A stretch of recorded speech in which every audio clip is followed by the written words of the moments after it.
படம் லீக் ஆயிடுச்சு. பெரிய துக்கம் தான் சார். எலெக்ஷனுக்கு அப்புறம் தான் படத்தை ரிலீஸ் பண்ணுவாங்க. இவங்களே ரிலீஸ் பண்ணிட்டாங்க. நாங்களே லீக் பண்ணதா படம் அப்படி லீக் பண்ணியிருந்தா அப்போ கவர்மெண்ட் வந்து வேற கட்சிக்கிட்ட இருந்தது, பவர் வேற இடத்துல இருந்தது. அவங்க இறங்கி விசாரிக்கவும் செஞ்சாங்க. தெளிவாக எடிட் ரெஃபரன்ஸ்னு இருக்கு. அதனால அந்த எடிட்டிங் டீம்ல இருந்து எல்லாரையும் அரெஸ்ட் பண்ணாங்க. Vicura Wellness, Let's Go Holidays and Max Gold Cash for Gold. Call 044-4545-4545. Presents Behind It Straight from the Heart with Rangaraj Pandey.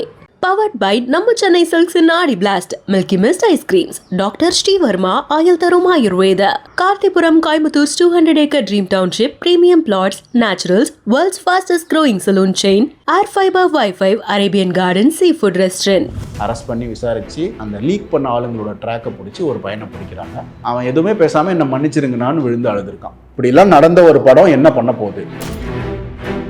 Title கார்டில் என்ன போடுறீங்க? சிஎம்ஆர் ஆகிட்டாரு. சட்டம் என்ன சொல்லுதோ அப்படி பண்ணுறோம் சார். அந்த லாஸ்ட் சீனில் விஜய் சாரோட அப்பா வந்து தம்பி நாளைய தீர்ப்பு எப்படி இருக்கும்னு கேட்க வைக்கணும் அப்படின்னு யோசித்தேன். இன்னொரு ஆப்ஷன் வந்து லோகேஷ் அட்லி இவர் நெல்சன் டிஸ்டன்ஸ் கிட்ட பிச் பண்ணும்போது அவங்க டைரெக்டாக 3 பேருக்கு தாவிட்டாங்க. நம்ம இந்த அப்பா கனவு கிணவுலாம் அவனுங்கிறே அதெல்லாம் வேணாம், இந்த 3 பேர்கிட்ட போவோம் அப்படின்ட்டானுங்க. அது எனக்கு என்னோட சாய்ஸ் வந்து எஸ்ஐசி சாராக இருந்தது. லாஸ்ட் ஷாட் வந்து ஒரு கிரீன் மேட்டில் ஒரு சன்ரைஸ் ஆகும்போது அதுக்கு முன்னாடி பைக்கில் அவரும் அமிதாவும் ஓடி வருவாங்க. அதுதான் லாஸ்ட் ஷாட்டு. சன்ரைஸோட முடிக்கிறீங்க. விடியல் அந்த பக்கம் விடியல் சொல்லி ஒரு கவர்மெண்ட் அப்படி இல்லை. இது இன்னும் பெரிய ஒரு கான்ட்ரவர்சி இன்னொன்று வெடிச்சது வந்து படம் லீக் ஆயிடுச்சு அப்படின்னு. நம்ம வந்து இப்போ ரிலீஸ் பற்றி பேசிகிட்டு இருக்கோம். லீக் ஆயிடுச்சு அப்படிங்கிறது வந்து அதாவது 1-2 நம்ம பார்த்துருக்கோம். முதல்ல வந்த ஃபுட்டேஜ்லாம் வந்து ஏதோ மொபைல்லேருந்தோ இல்லாட்டி வந்து இந்த லேப்டாப்லேருந்தோ எடுத்த மாதிரி ஒரு ஃபுட்டேஜ் ஒன்று பிடிச்சி அப்புறம் பார்த்தா ஹெச்டி குவாலிட்டியில் ஃபைனலாக கிளியர் பிக்சர் வந்து நின்றுச்சு. இது ரிலீஸ் ஆயிடுச்சு, அதாவது ஐ மீன் லீக் ஆயிடுச்சுங்கிறத நீங்கள் ரியலைஸ் பண்ண மொமெண்ட் வந்து என்னவா இருந்தது?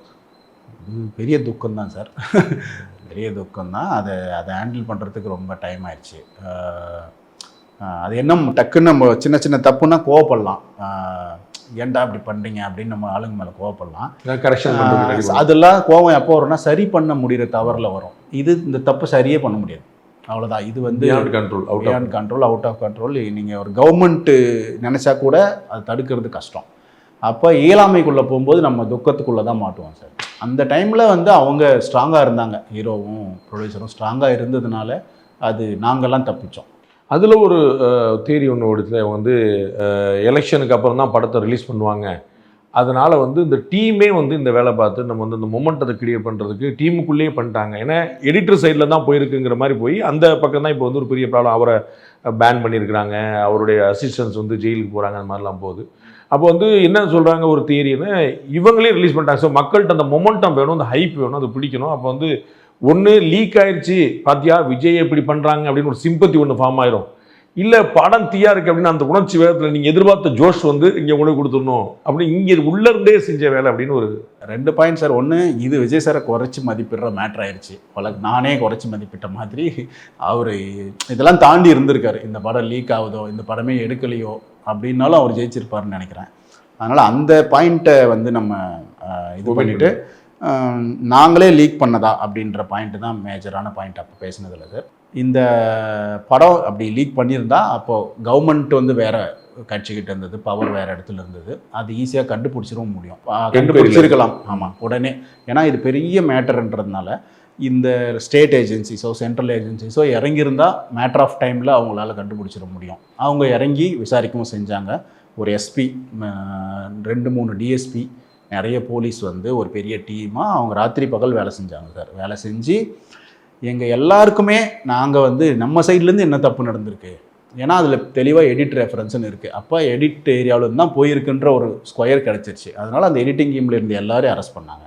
அரெஸ்ட் பண்ணி விசாரித்து ஏதாவது நாங்கள் ஃபைல் ட்ரான்ஸ்ஃபர்ஸ் பண்ணுவோம், கூகுள் ட்ரைவில் ஏதாவது லீக் ஆயிடுச்சான்னு தேடி போகும்போது நேரடியாக கூகுள்கிட்ட பேசினாங்க. கூகுள் ஆஃபீஸில் பேசி அது எல்லாமே எடுக்கும்போது அப்படி ஒன்று நடக்கவே இல்லை அப்படின்ற கன்க்ளூஷனுக்கு வந்த பிறகு அப்போ இது எக்ஸ்டர்னலாக நடந்திருக்கு. அப்போ எங்கேருந்து போயிருக்குன்னா ஃபிசிக்கலாக ஏதாவது காப்பியாக இருக்கான்னு தேடும்போது தான் அவங்க ஒரு ட்ராக்கை பிடிச்சி, அந்த லீக் பண்ண ஆளுங்களோட ட்ராக்கை பிடிச்சி ஒரு பையனை பிடிக்கிறாங்க. அவன் வந்து அந்த ஆஃபீஸுக்கு ஃப்ரீலான்சராக எடிட் பண்ண வரான். ஒரு படத்துக்கு அதே எடிட்டர் பண்ணுற ஒரு படத்துக்கு ஸ்பாட் எடிட்டிங் பண்ணுற பையன். அவன் ஒவ்வொரு ஷெட்யூலுக்கும் போயிட்டு அந்த ஃபுட்டேஜை கொண்டு வந்து ஆர்டிஸ்டாக கொடுப்பான் போல இருக்குது.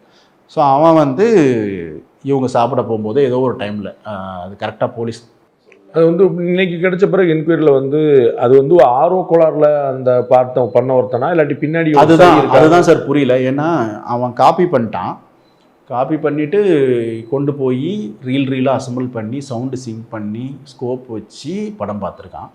அது அந்த ரூமில் 15 பேர் இருந்திருக்காங்க. ஆக்சுவலாக வந்து ஸ்டூடியோவில் பண்ண வேண்டிய எடிட்டிங் அவன் தனியாக பண்ணி, ஆமாம், அவன் எடிட்டர்ன்றதுனால அவன் தனியாக பண்ணி அவன் படம் பார்த்துருக்கான். அந்த ரூமில் 15 பேர் இருந்திருக்காங்க. அவங்கக்கிட்ட மெதுவாக அந்த படம் பரவி அவங்களுடைய girl friend, boy friend, manager, கினேஜர் இவங்களுக்கெல்லாம் பரவி இதான் அவன் சொல்கிற ஸ்டோரி. இது வந்து செக்கும் பண்ணும்போது ஓரளவுக்கு ட்ரூவாக இருக்குது. நடந்தது அப்படியா தான் இருந்திருக்கும். ஆனால் அதற்கு பின்னாடி ஒரு அதுதான் டவுட். என்னென்னா அவனை போலீஸ் வந்து பயங்கரமாக விசாரிக்கும் போது, போலீஸ் முறையில் விசாரிக்கும் போது கூட அவன் எதுவுமே பேசாமல் இருந்திருக்கான். அதுதான் ஒரு டவுட்டாக இருக்குது. இன்னொன்று என்னென்னா எடிட்டர் போய் பேசும்போது அவன் எதுவுமே பேசாமல் என்னை மன்னிச்சிருங்கண்ணான்னு விழுந்து அழுதுருக்கான். இவ்வளோதான் நடந்திருக்கு. அதுக்கப்புறம் அவன்கிட்ட பெரிய இன்ஃபர்மேஷன் வாங்க முடியல.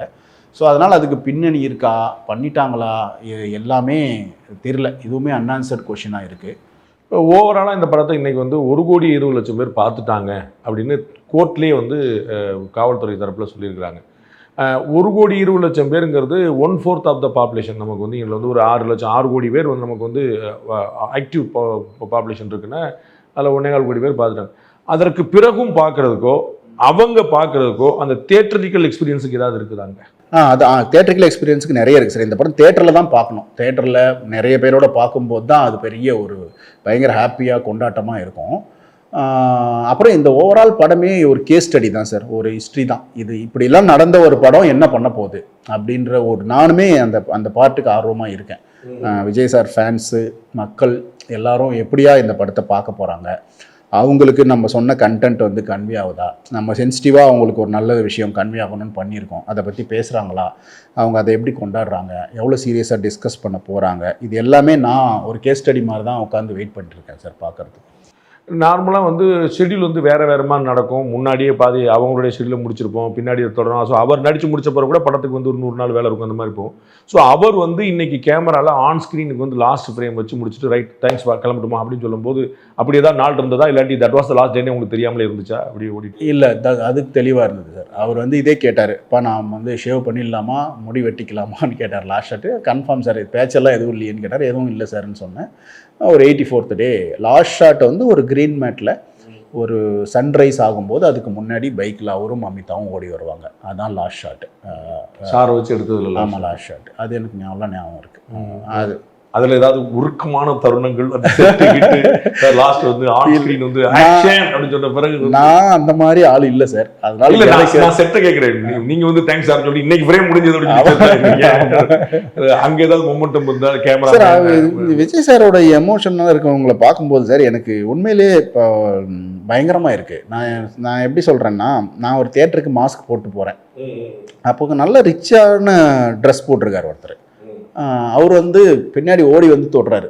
தொட்டவுடனே நான் வந்து சரி செல்ஃபி கேட்பாரு அப்படின்னு நினச்சேன். ஒரு நிமிஷம் பொறுங்க அப்படின்னு சொல்கிறார். ஃபோட்டோ கேட்கல. அவர் கேட்டவுடனே வான்னு சொல்கிறாரு. அவர் குழந்தை ஓடி வருது. அவர் குழந்தை ஒரு 7 வயசு 8 வயசு இருக்கும். குழந்தை ஓடி வந்து சார் மாஸ்க் கழட்டுங்கன்னு சொல்லிட்டு அவர்கிட்ட ஏன்ட்டா அவர் பேசவே இல்லை. பாப்பா இவர் தான் விஜய் அங்கிள் ஒரு படத்தோட டைரக்டரு அப்படின்னா அந்த பொண்ணு அப்படியே பக்தியாக பார்க்குது. எனக்கு என்னன்னா எவ்வளோ அவருடைய கனெக்ட் வந்து பயங்கரமாக இருக்குது, மக்களோட பயங்கரமாக இருக்குது. அதை புரிஞ்சிக்கிற எமோஷன் வந்து எனக்கு இல்லை ஆக்சுவலி. அதே மாதிரி டப்பில் வந்து ஒரு லாஸ்ட் டே ஒன்று முடிஞ்சிருக்கும். இதோட முடிஞ்சது. நீங்கள் வந்து என்ன போஸ்ட் ப்ரொடக்ஷன் ஒர்க் வந்து ஒன்று லாஸ்ட் டே இருக்கும். அதில் வந்து ஏதாவது இருந்ததா? நம்ம வந்து பஞ்ச் டைலாக் கூட முடிப்போம். நீங்கள் வந்து ஒரு சன்ரைஸோட முடிக்கிறீங்க. விடியல் அந்த பக்கம் விடியல்னு சொல்லி ஒரு கவர்மெண்ட் அப்படி இல்லை. ஸோ டப்பிங்க்கு நான் போகல. நான் வந்து டப்பிங் போகல. நான் வந்து இங்கே எடிட்டிங்கில் இருந்தேன். அதனால நான் டப்பிங் போகல. அதனால எனக்கு அதில் மூமெண்ட் ஆகிடும். சார் படத்தை பார்த்துட்டு அவர் என்ன சொன்னார்? எப்படியுமே அவங்க வந்து ஒரு ரஷ் பார்த்துருப்பாங்க, இல்லாட்டி ஏதோ ஒரு கட்டத்தில் அந்த படம் இருக்கும்போது. ஆமாம், சரி ஃபஸ்ட்டு 2 வாட்டி பார்த்தார் அவர். ஃபர்ஸ்ட் வாட்டி அவருக்கு சில இது இருந்தது, கருத்து இருந்தது. இப்படி இருக்கலாமா இது அப்படின்லாம் கருத்துக்கள் இருந்தது. செகண்ட் டைம் பார்த்துட்டு சூப்பர்ப்பா வி வில் ராக் அப்படின்னு சொல்லிட்டு போனார்.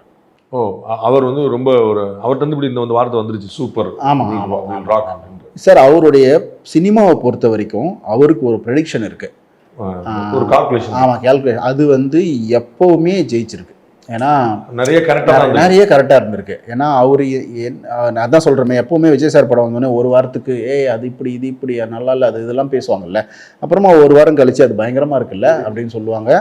6 மாதம் கழிச்சு அது சொசைட்டியில் ஃபங்க்ஷன் ஆக ஆரம்பிச்சிருக்கும். நான் இப்போ கூட ஒரு இன்டர்வியூவில் சொன்னேன்னா, இப்போ சிங்கப்பெண்ணே அப்படின்னு வந்துச்சுன்னா அது இன்னைக்கு பவர் வரைக்கும் மாறி சிஸ்டம்குள்ளே வந்துருச்சு. ஸோ அதனால் அவருக்கு ஒரு ப்ரெடிக்ஷன் இருக்குது. அந்த ப்ரெடிக்ஷன் வந்து பெரும்பாலும் உண்மையாகுது. இதில் எனக்கு ஒரு ப்ரெடிக்ஷன் இருக்குது, அதுவும் இந்த படத்தில் நடக்கணும்னு ஆசைப்படுறேன். அது என்னங்கிறது ரிலீஸுக்கு பிறகு பேசலாம். டைட்டில் கார்டில் என்ன போடுறீங்க? மாண்புமிகு இப்போ இங்கேயே ஹானரபிள் சிஎம் நாங்கள் வந்து இது ஒவ்வொரு VIJAY அப்படின்னு போடுறதுல வந்து இப்போ சி ஜோசப் ஹுசைன் போடுறீங்களா? என்ன முன்னாடி வந்து நாங்கள் வந்து விஜய் தான் பார்த்தோம். இப்போ அவர் வந்து பொலிட்டிக்கல் ப்ரொமோஷன் போது அவர் வந்து ஜோசப் விஜய்னு தான் தன்னை ப்ரொஜெக்ட் பண்ணிக்கிட்டாரு. சட்டம் என்ன சொல்லுதோ அப்படி பண்றோம் சார். சினிமாவுக்குள்ள சட்டம் ஃப்ரேமுக்குள்ள சட்டத்துக்குள்ள ஃப்ரேம். அனிருத்தோட மியூசிக் இந்த படத்தில் வந்து என்ன வழக்கமாக வந்து ஒரு பாட்டு ஒன்று கொடுத்து அது ரெகுலராக ஓடிட்டே இருக்கும் காதில், அந்த மாதிரி என்ன ஏற்பாடு? இல்லை, அவருடைய பாட்டு வந்து பயங்கரமான இம்பேக்ட். இப்போது கேப் ஒன்று வந்தது இல்லை சார் படத்துக்கு. இந்த கேப்பை ஃபில் பண்ணது அனிருத்தோட மியூசிக் தான். திரும்ப திரும்ப ஜனநாயகன் ஒன்று இருக்குது அப்படின்றத வந்து 2 இமேஜ் வந்து, ஒன்று விஜய் சாரோட இமேஜ், இன்னொன்று வந்து அனிருத்தோட. நாங்கள்லாம் உழைச்சிருக்கோம், போராடம் பூரா ஜனநாயகம் அப்படிலாம் சேர்த்து. ஸோ அந்த மாதிரி வந்து ஒரு ஃபில் பண்ணது அனிருத்தோட மியூசிக் தான். அவர் ஒரு மாஸ் ஹீரோஸ்க்கான மியூசிக் டைரக்டர். அவர் வந்து ஒரு மாஸ் மியூசிஷியன். அவர் அளவுக்கு வந்து ஒரு மாஸான படங்களுக்கு மியூசிக் பண்ணுறது வந்து ரொம்ப கஷ்டம். அவர் வந்து இந்த படத்துக்கு பயங்கர ஹெல்ப்ஃபுல்லாக இருந்திருக்கு. நார்மலாக உங்களுடைய படத்தில் வந்து ஃபைட்டுக்கு வந்து நீங்கள் கொஞ்சம் மெனக்கிறத நான் கவனிச்சிருக்கேன். அதாவது சன் டு மாஸ்டர் வந்து அதை வேற ஒன்று பண்ணிடுவார், நீங்கள் வந்து ஒரு வித்தியாசமாக கொஞ்சம் ஒரு இம்ப்ளிமெண்ட் ஒன்று பண்ண விட்டு. இதில் வந்து அது விஜய் சார் வேற இன்னும் படா மாஸ் அப்படின்னு போய் நிற்கும். இதில் வந்து ஸ்டன் சீக்வன்ஸ் வந்து இதில் வந்து சார் இதில் கொஞ்சம் ஏற்கனவே பண்ண படம்ன்றதுனால சில ஃபைட்டை நம்மளால் மாற்ற முடியாது. அதுக்கு நம்ம ஒரு ஃபைட் மாஸ்டர்கிட்ட விட்டுருவோம். இதில் ஒரு மாடர்ன் வார்ஃபேர் ஃபைட் வருது. இப்போ வந்து ஹியூமனாய்ட்ஸ் வருது, ட்ரோன்ஸ் வருது. இப்போ இந்த ஈராக் வாரில் யுக்ரைன் வார்லாம் வந்துச்சு இல்லை, யுக்ரைன் வார்லாம் 3 இயர்ஸ்க்கு முன்னாடியே வந்து நடந்ததுனால அதுலேருந்து இன்ஃப்ளூயன்ஸ் ஆகி அதை கொண்டு வந்திருக்கோம் கதையில். ஸோ அது வந்து அதை பண்ணுறதுக்கு நாங்கள் வந்து ப்ராப்பராக ஸ்டோரி போர்ட் பண்ணி, டாய்ஸ் வச்சு ப்ரிவைஸ் பண்ணி, அதுக்கு ஒரு வீடியோ பண்ணி, அந்த வீடியோவை வச்சு ஷூட் பண்ணி, அதுக்கப்புறம் அதை வந்து பண்ணியிருக்கோம். அது நல்லா வந்து டேரக்டர்ஸ்லாம் நிறைய பேர் உள்ளே கொண்டு வந்துட்டீங்க. நெல்சன், அட்லி இதெல்லாம் ஏகப்பட்டவர்கள் வந்திருக்காங்க சொன்னாங்க. அது என்ன அவருடைய விஜய் பாய்ஸ் அப்படிங்கிற ஒரு கணக்காக அதில் இல்லை சார். நான் ரெண்டு ஆப்ஷன்ஸ் யோசித்தேன் அதில். ஒன்று வந்து விஜய் சரோட அப்பா.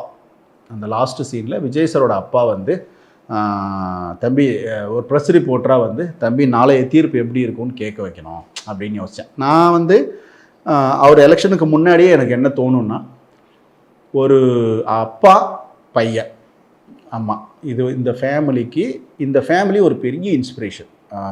ஒரு அப்பா தான் பையன் குறித்து எவ்வளோ பெரிய கனவை காண முடியும் அப்படின்றதும், ஒரு பையன் தான் அப்பாவோட கனவை நியாயமோ அல்லது தனக்கு பிடிச்சிருக்கோ அல்லது அது நல்ல கனவுன்னு நம்பி அதுக்காக உழைச்சி அதை நிஜமாக்க முயற்சிக்கிறது அப்படின்றது ரொம்ப பெரிய ரியல் லைஃப்ல எப்படி தான். ஆமாம், திரு சந்திரசேகரும் திரு விஜய். ஸோ அது ஒரு பெரிய விஷயமா எனக்கு பட்டுச்சு. அப்போ அதுக்கு ஒரு க்ளோஷர் கிடைக்கும் அவர் பேசினா அப்படின்னு அந்த ஐடியாவும்.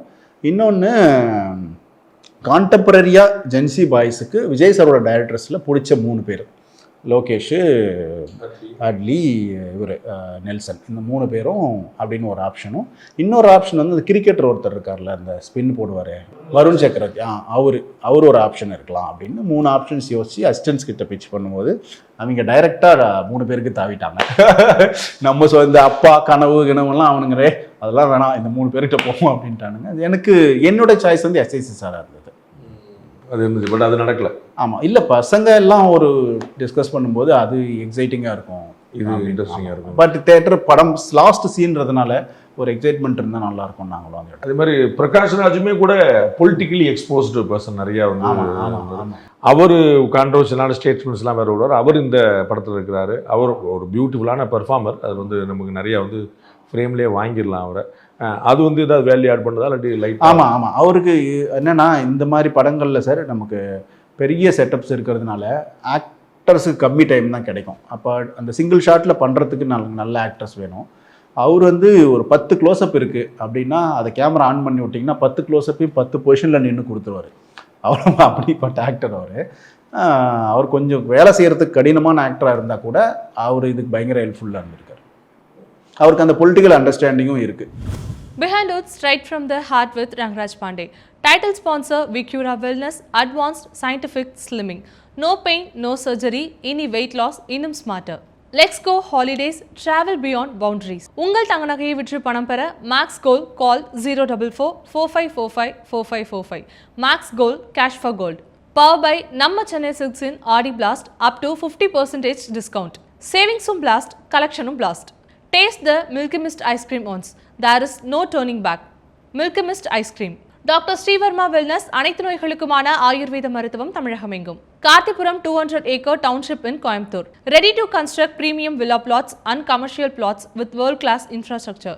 Naturals, world fastest growing saloon chain. Air fiber Wi-Fi all in one plan. Wi-Fi, OTT, IPTV. Pay 6, get 6 month free. Arabian Garden Seafood Restaurant, ever fresh, ever delicious seafood dishes, இப்போது தமிழகம் எங்கும். Vicura Wellness, Let's Go Holidays and Max Gold Cash for Gold. Call 044-4545-4545. Presents Behind It, Straight from the Heart with Rangraj Pandey. Powered by நம்ம சென்னை சில்க்ஸின் Aadi blast, milky mist ice creams, doctor Srivarma ஆயுள் தரும் ஆயுர்வேத, கார்த்திபுரம் Coimbatore 200 acre dream township, premium plots, naturals, world's fastest growing saloon chain, air fiber Wi-Fi, Arabian Garden Seafood Restaurant.